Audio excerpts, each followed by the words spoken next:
नमस्कार, TV51च्या या बुलेटिनमध्ये आपलं स्वागत। आपल्या परिसरातील ताज्या बातम्या व चालू घडामोडींचे अपडेट्स आपल्या फोनवर मिळवण्यासाठी TV51च्या यूट्यूब चॅनलला सबस्क्राईब करा।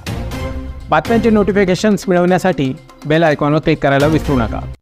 मालेगाव शहरातून मोठी बातमी समोर येत आहे। मालेगाव शहरालगत असलेल्या दरेगाव येथे मुंबई आग्रा महामार्गावर एक भीषण अपघात घडला आहे। प्राप्त प्राथमिक माहितीनुसार रिक्षातील 4 ते 5 जणांचा दुर्दैवी मृत्यू झाला असून हा अपघात मालवाहू ट्रकच्या उलटण्यामुळे झाला असून ट्रक विरुद्ध दिशेने जात असताना अचानक उलटला आणि त्याखाली प्रवासी रिक्षा व एक मोटरसायकल दाबली गेली। घटनास्थळी तातडीने बचाव कार्य सुरू करण्यात आले आहे। स्थानिक प्रशासन आणि पोलीस यंत्रणा घटनास्थळी दाखल झाली असून मदत आणि शोध मोहीम सुरू आहे। या भीषण अपघातामुळे मुंबई आग्रा महामार्गावरील वाहतूक पूर्णतः ठप्प झाली असून प्रवाशांना मोठ्या अडचणींना सामोरे जावे लागत आहे। अपघाताचे नेमके कारण अद्याप समजू शकले नाही, तरी पुढील तपास सुरू आहे।